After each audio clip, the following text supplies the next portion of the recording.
Are you ready? Ready. All right, let's go. Kevin here, top 1 financial advisor and best-selling author. We are here to talk about the stock market. If you haven't noticed by now, I am a man of the people. In yesterday's video, I got a comment that said, look, based on what we know about inflation, could you give us a list of just a few companies that might make sense and have done well this year and could be in position to do well in the very near-term future, like next 3 months, next 6 months, and maybe over the next year. And yeah, that's what we're going to cover today. Now, as always, anytime I do these lists, obviously you want to take this as a starting point, continue doing your research to see what fits. Also, I'll tell you which of these stocks I currently own and when I got them, if I own them at all. And then note that anytime that I'm doing these, I try to pick them from different sectors. We've talked about this many times, especially this year. Energy really starting, I would say, the last quarter of 2021 all the way through now has been one of the top performing sectors. We know why. We've discussed this over and over and over again. But I didn't just say go get ExxonMobil and Chevron and all the energy stocks. Okay, there's a bunch of reasons why that's not going to be the case in this video, but also I kind of want to give you a little bit of diversification and give you a few different areas to think about. Okay, so that's one thing. We've also done a bunch of videos about healthcare companies, Eli Lilly and others. I won't be covering those either because, again, we've already talked about those. So I'm going to give you different things to look at and why I think they are companies that you want to pay attention to.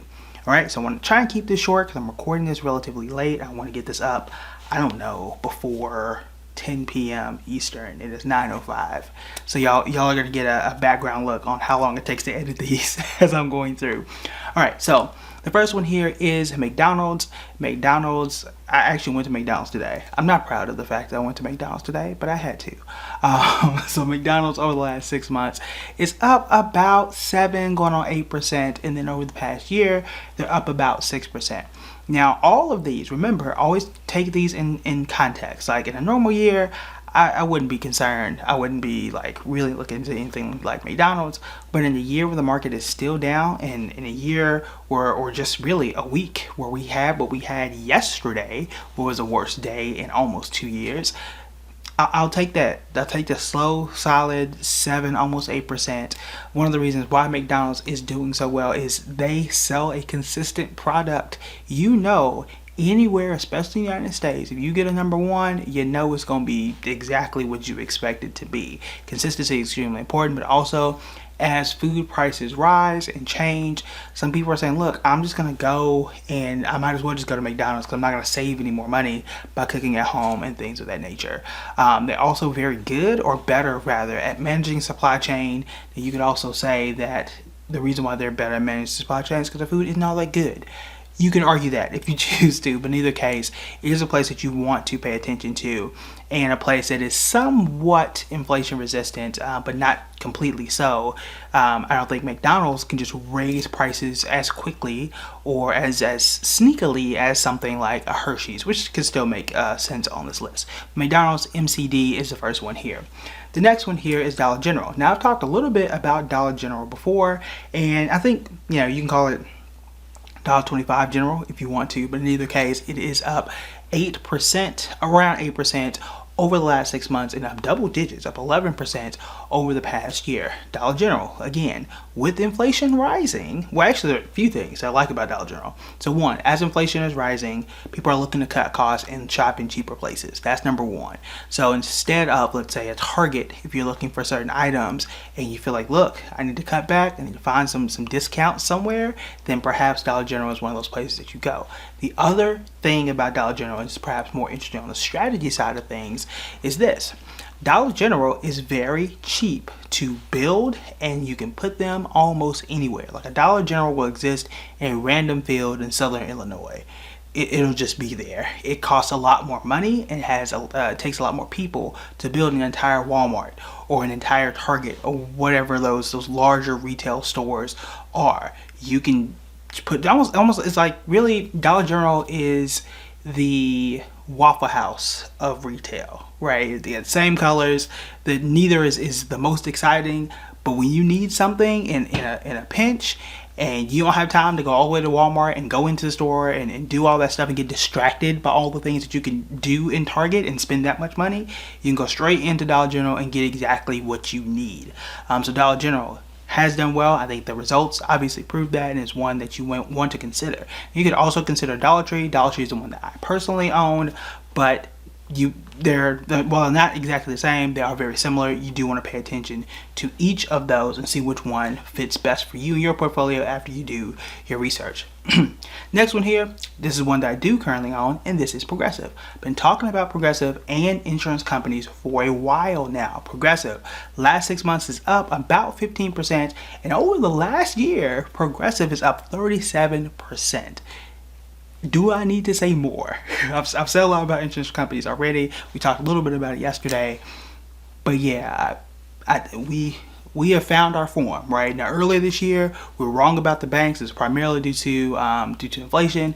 We made that pivot, and we've been right about most, not everything, but we've been right about most things the rest of the year. So stuff like Progressive doesn't have to be Progressive exactly. It can also be United Healthcare. It could be Travelers. It could be others. But Cigna, CI is another one that you want to pay attention to. They've all done quite well this year, and they're poised to do quite well in most years anyway. But in a year like this, a lot of people are paying more attention to them because they are cash cows. You are basically paying your money to these insurance companies, and in a lot of cases, the law of large numbers, you're probably not going to use it, right? And fortunately, I don't have to use my car insurance. But in the case, I've been paying my car insurance every month since I've had my car.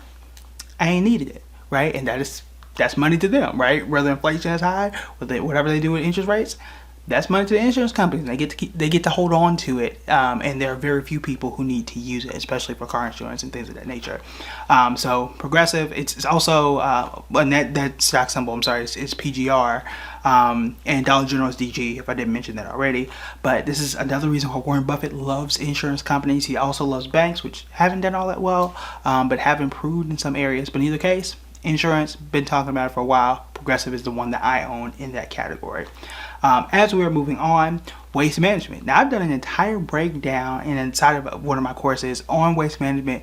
Very interesting company. They're up about 10% over the last 6 months and up 11% over the past year. Now, I don't want to go too far into it because, again, that breakdown was at least 15 or 20 minutes long, so I know a lot that I probably don't need to know about waste management. But essentially, a lot of their contracts are about 3 years long, meaning that if I negotiated my contract in 2019 or last year or even this year, it's going to last a while, and that revenue is basically guaranteed. Also, it's a service that you can't get rid of. You gotta take out the trash. Somebody needs to deal with that, and waste management is one of the biggest players in this space. They're not the only player in this space, but they are one of the largest, which makes them quite valuable in a time and space like this. Waste management, again, has been quite solid for a number of years. I did have a few videos discussing it and had it on a list back since the pandemic, and it's been really, really solid since then. And again, the way the company is positioned is extremely important, and that's one of the reasons why they're on this list.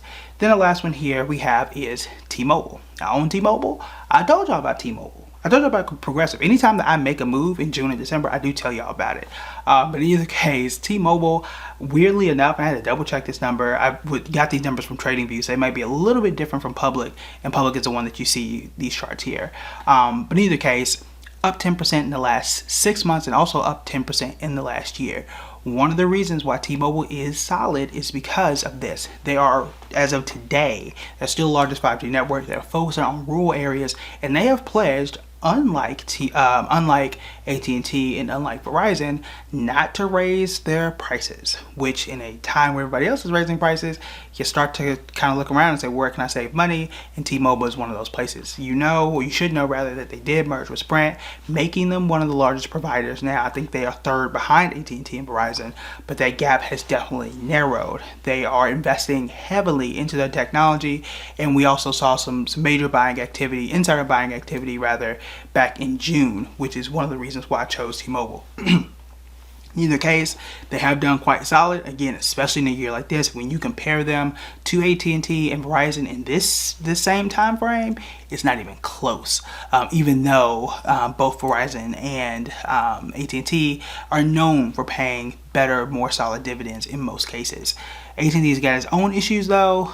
This stems from the Discovery deal and all that kind of stuff. That's a whole video for another day. But in either case, these are the companies that you should pay attention to, and not just these companies specifically, but also look into their competitors too, because you might find some other interesting things, because a lot of these can be replaceable. So again, we've got McDonald's, we've got Dollar General. Dollar General you can swap out for perhaps Dollar Tree depending on what you're looking at. But McDonald's, Dollar Tree, Progressive, there are tons of insurance companies you can look at there. Then we've got Waste Management. There are other alternatives than Waste Management. They're smaller companies, but it's worth the look, I will tell you that. And then you have T-Mobile. You can replace it with Verizon or AT&T, but I don't think you want to do that. So those are the 5 companies. Now, if you want my full list of 10, I will be dropping a new video inside of my members only, likely tomorrow when I have more time in the day. So that will be in the members only. Make sure that you sign up for the members only at this link right here. And there's also a join now button right below this video. And we'll kind of go into more detail about all of the stocks on this list, including ones that I did not mention here today. All right, that is it for me. I'll talk to you later.